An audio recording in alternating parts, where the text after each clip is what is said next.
नमस्कार दोस्तों। तो दोस्तों, आम आदमी पार्टी के इस क्रम को, इन नौटंकी को कह लीजिए, ड्रामे को कह लीजिए, आप चाह के भी इग्नोर नहीं कर सकते। आम आदमी त्रस्त हो चुका है। ये बीजेपी का कितना क्या बिगाड़ेंगे ये तो वक्त बताएगा। बनारस से लेके इनके गुजरात तक की यात्रा चल रही है। तो जब इनके पास कुछ भी नहीं था तब ये बनारस पहुंच गए थे मोदी जी को टक्कर देने के लिए। तो आज तो इनके पास पावर, पैसा सब कुछ है, तो पीछे क्यों हटेंगे। लेकिन ये नौटंकी, ये राजनीति, ये निम्न स्तर की राजनीति दोस्तों देश के प्रधानमंत्री की बहुत घटिया सोच को प्रदर्शित करती है, और ऐसी घटिया सोच की वजह से ही आज और आम आदमी हो चुका है त्रस्त। और वो आम आदमी आज बौखलाते हुए इस बात को मान रहा है कि दाग लग चुका है इनमें।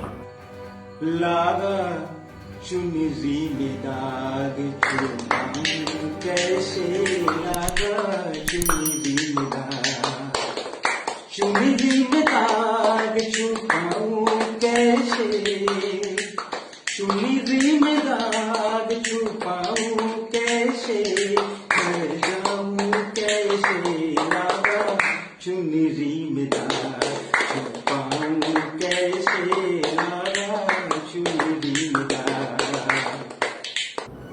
ये आबकारी नीति को लाभकारी बताते बताते ये थक नहीं रहे हैं। और जनता जो है वो ये सारी वीडियो सोशल मीडिया के ऊपर वायरल करते हुए नहीं थक रही है।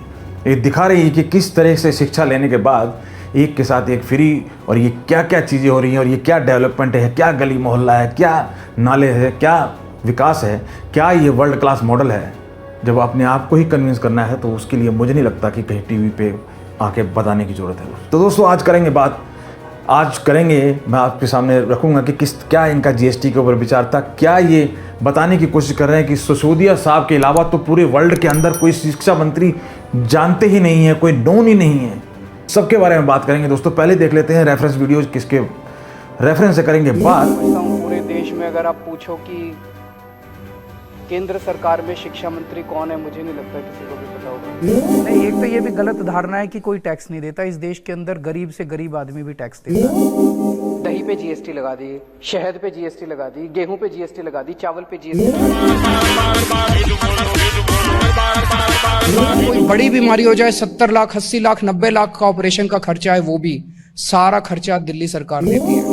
ये क्या सत्ता पैसा आज है कल नहीं, ईमान ईमान ही होता है। तो इन वीडियो के रेफरेंस से करेंगे बात दोस्तों। स्वागत है आपका एक बार फिर हमारे चैनल BNA।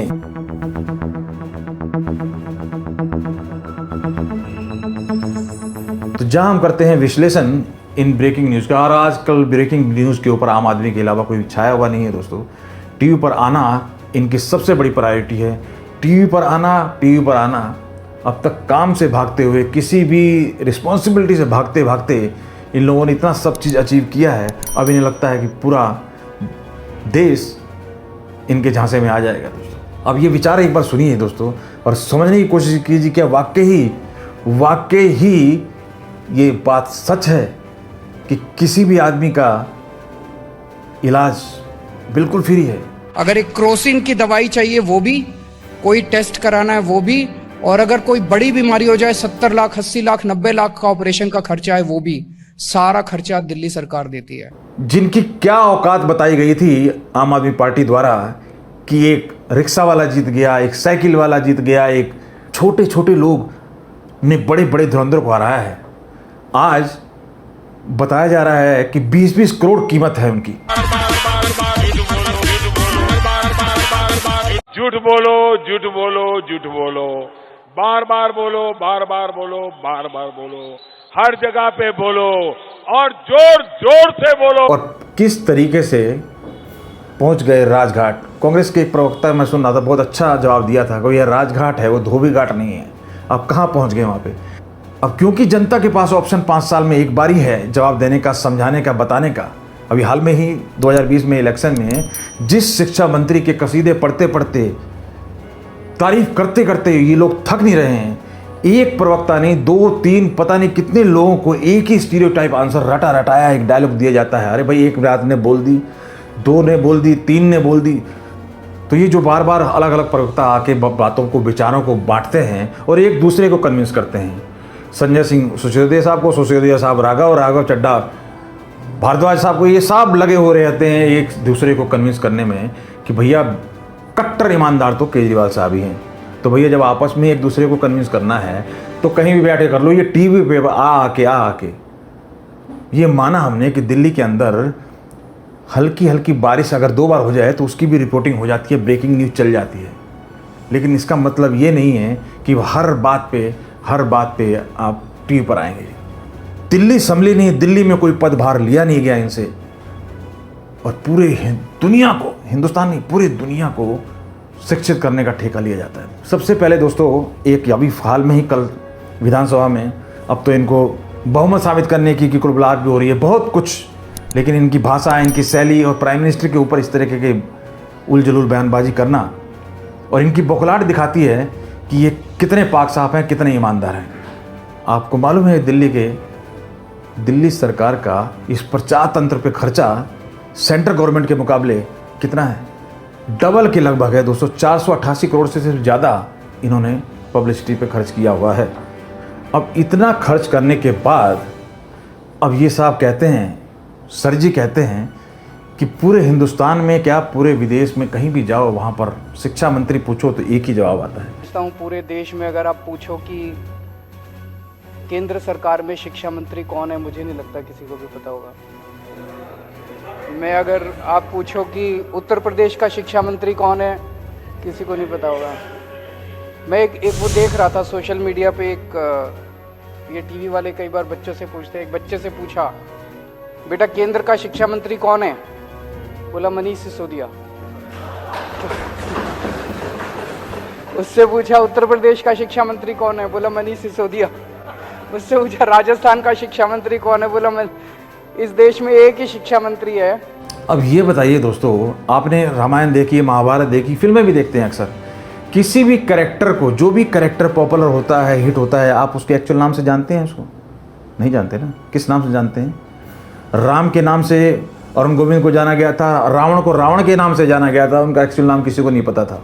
कुंभकर्ण, मेघनाथ, तो जितने भी कैरेक्टर थे उनको कैरेक्टर के नाम से लोग जानते हैं कि नहीं जानते हैं?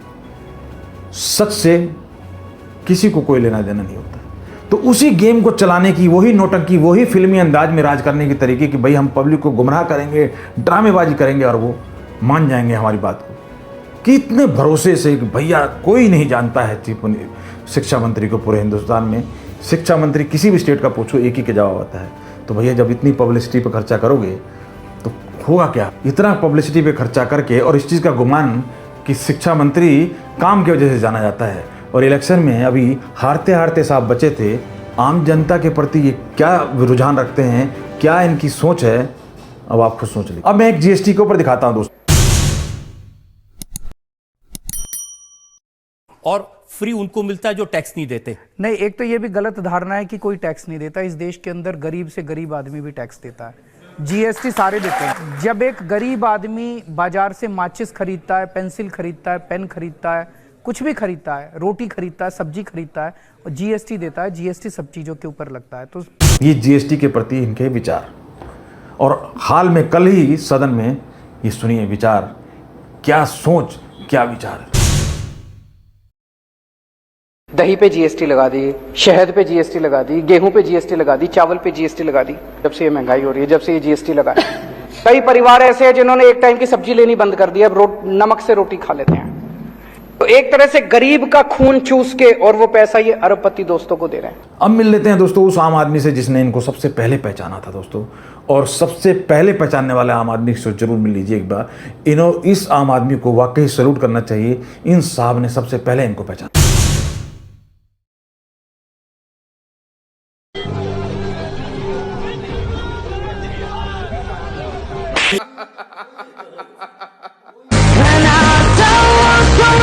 हमें जेल जाने से डर नहीं, सारे इनमें आधे से ज्यादा तो जेल जा चुके। पुरानी पार्टी हो चाहे नई पार्टी हो, चाहे किसकी जैसी छवि हो, समस्या सिर्फ एक है और जवाब भी उनके पास एक ही है। सीबीआई डराने के लिए, तो डरने वाला नहीं है। हम लोग डरने वाला में से नहीं है। कुछ भी बोल जाना, कवरेज का फायदा उठाना, और 24 घंटे मीडिया में आने से। अब शिक्षा मंत्री होके कोई शिक्षा मंत्री होके अच्छी शिक्षा देके और एक के ऊपर एक बोतल फ्री दे, ये तो मतलब समझ से परे है कि ये लोग नशे में रहते हैं या नशे की बात करते हैं। इतना नशा, किस चीज़ का नशा हो गया है। अन्ना आंदोलन में एक अन्ना अपने गुरु को आज तक इन्होंने किसी शांति पुरस्कार, किसी भी पुरस्कार के लिए रिकमेंड नहीं किया होगा, लेकिन शिक्षा मंत्री को भारत रत्न का पुरस्कार का रिकमेंड कर दिया गया साहब द्वारा। अपने मुंह मुट्ठू बनना, अपने ही मुंह से अपनी तारीफ, अपने मुंह से अपनी तारीफ। सत्ता और पैसा लोगों को क्या करेगा कह नहीं सकते। उस टाइम पर ये भी बोल रहे थे कि हम सत्ता में आने से सरकार का तनख्वाह नहीं लेंगे, गाड़ी नहीं लेंगे, बंगला नहीं लेंगे, ये सब बोल रहे थे। अभी और पार्टी से भी इनके तनख्वाह ज्यादा है, तो ये ठीक नहीं है। सत्ता और पैसे के लिए ईमान खो देना ये ठीक नहीं। ये क्या सत्ता पैसा आज है कल नहीं, ईमान ही होता है। कहीं ना कहीं आपदा में अवसर ढूंढने वाली बात दोस्तों, हमने देखा कि कोरोना के टाइम में किस तरीके से लोगों ने ब्लैक मार्केटिंग हर चीज़ की, ऑक्सीजन की तो बेड की तो टैक्स की, हर तरीके से आपदा में अवसर ढूंढना और अपने आप को आम आदमी बताना। उससे ऐसे टाइम में जब ऑक्सीजन के लिए लोग तरस रहे थे, जैसे इन्होंने शराब के ऊपर काम किया, जितना प्रचार प्रसार किया, जिस तरीके से इसको कमाने का एक जरिया बनाया और लोगों को ही हित की परवाह नहीं की, ये कहीं ना कहीं आम आदमी के लिए ही दुखदायी होने वाली है। ये जो राजनीति इनके द्वारा की जा रही है बीजेपी को नीचा दिखाने की, कहीं ना कहीं दोस्तों ये बीजेपी को नीचा दिखाएंगे कि नहीं ये तो वक्त बताएगा, लेकिन ये आम जनता के लिए बहुत ही हानिकारक साबित हो रहे हैं दोस्तों, हानिकारक साबित हो रहे हैं। इतनी सी बात दोस्तों इस वीडियो में। अगर वीडियो पसंद आई तो वीडियो कीजिए लाइक, शेयर, सब्सक्राइब कर लीजिए चैनल। हम बात करते हैं ऐसे ही करंट मुद्दों पे। धन्यवाद। जब से मुख्यमंत्री बने तब से हमारी कोई बात नहीं, उनका रास्ता अलग हो गया। आज बंगला लिया, गाड़ी लिया, सब कुछ लिए, तो ये ठीक नहीं है। हम जुबान लोगों को दिया है, उसको बदलना ठीक नहीं।